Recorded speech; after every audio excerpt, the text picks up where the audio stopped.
Welcome back to my channel. For those who okay. I hope everyone had a good Christmas, and yeah, I hope you enjoyed your New Year's also, obviously the safe way. Well, I guess today's video, I've been thinking about kind of 2020 and just like reflecting and kind of, what a weird year it was. I mean, it was weird for everyone. You can tell that a lot of people were going through it, so it's kind of like a really odd year. And also, did you know that 2020 was a leap year? Maybe that's why it was a bit of a crazy year. But today's video, like I said, I kind of want to just do a reflection of 2020 or talk about 2020 and what I've learned and what it like kind of taught me. Although it was a horrible year, I can't hate on 2020 all that much. I feel like I learned so much, and for me, that is a gift in itself. The first thing that I would say that I learned is that I am not a quitter. 2020 really made me realize that I'm really not a quitter at all. Like, if I put my mind to something, really put my mind to something, give me a few days, it's done. Even if there are better options, or there seem to be better options, because I've said to myself, this is what I'm going to do, I have to see it through. Because for me, I feel like if you don't do what you said you were going to do, then it's like you going against your words. I am not a woman who goes against her word. If I say I'm going to do something, I'm going to do it. If I put my mind to it, if I've said I've committed to this, I will see this through, even if the course of this changes. I'm just not a quitter, man. Like, and this applies to most, if not all, areas of my life. Number two, I am a deep feeler. I am a deep thinker. I feel deeply for myself and for others. A few years ago, I always used to think that there was something wrong with me. Like, why is it that you experience things so deeply, and it seems to take you, because of that, it seems to take you longer to move on from certain things. And I used to beat myself up about it a lot. I didn't really like it when people called me sensitive, but now I embraced it a lot more than I have done the past few years. And I know that I can either stay thinking that there's something wrong with me, or I can look at it as a superpower. Because I feel so deeply with the people, I can connect with people very easily. I've had people tell me that they they feel safe. I make them feel safe to open up and things like that. And I think it's because I can connect with people on a deep level. So yeah, this year, I think I finally took a huge leap to accepting that. Whereas before, like I said, I'd really kind of battled with that because I saw it in a negative way. But now I choose to look at it in a different way, in the sense that I can use that as a superpower, and I can use that to connect with people. I can use that to relate to people. I can use that to get people who might feel lost or don't have anyone to talk to, or whatever the case is, to know that they have a friend, which I think everyone should. Everyone is entitled to a friend, one person who cares deeply for them and will do, obviously everything within reason, and with good intentions for them as well. Be there for them, and I think everyone deserves that. So yeah, I no longer look at it as a bad trait. Now for me, it's a superpower. So come get me. Another thing is, I've learned to cohabit with my feelings. Feeling deeply and being quite sensitive means that things that people usually wouldn't pick up on, or things that people would maybe overlook, I don't tend to. I tend to stop and analyze and wonder and ponder, and any slight change I feel, any slight or any new thing I feel in that. Say, for example, I don't know, it's just, if they talk to me in a certain way and that changes, even if they don't, I pick up on the subtle changes. They didn't use this word today.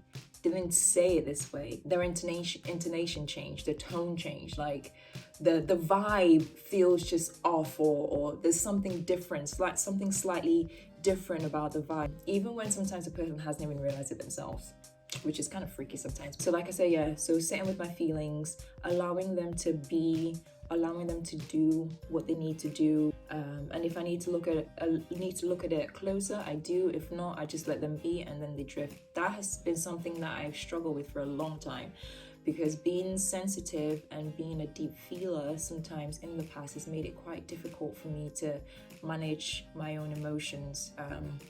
And I'm not saying that I'm perfect now, but definitely notice the change when something inside of me changes myself. If whatever it is I'm feeling, I'll try and ask myself, okay, where is this coming from? Is it coming from something that's happened recently? Is it coming from something that has been unresolved? Or is it coming from something that I am maybe perhaps catastrophizing in my own head? So living in the future when the future hasn't come yet. Stay in the present and to not let my ego kind of take me out of the moment, for me to be able to challenge myself and question myself, like, are you just exaggerating this, or are there actually facts to support how you're feeling? So yeah. And then two things has been a theme for me this year. It's forgiveness and accountability. I came to understand forgiveness in a whole different way. I think sometimes when just people in general say, oh, I've forgiven you, I don't really think that they've actually had. Forgiveness is for me, it's been a hard thing to understand how to apply it. Not because I don't want to, because I actually do feel like there's a lot of freedom in forgiveness. So I've been really working hard to kind of forgive a lot of things that I have put myself in. So forgiveness of myself, and also forgiveness of other people.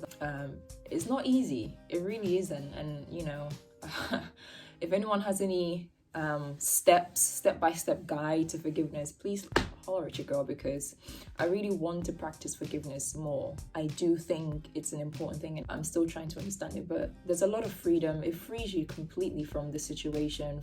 It doesn't control you anymore, in control. And I want to live my life freely, no drama. Obviously, I know that's unrealistic because life happens, but I just want to I don't want to carry bags anymore, But yeah, so unforgiveness is one, and that kind of leads into accountability.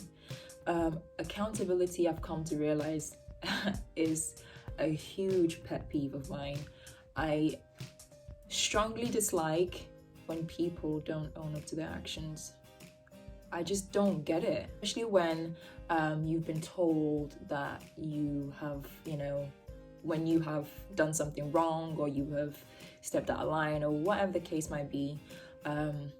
People just not owning up to their actions and stepping up and say, okay, hey, I get it, I messed up, whatever the case is, I'm sorry, done.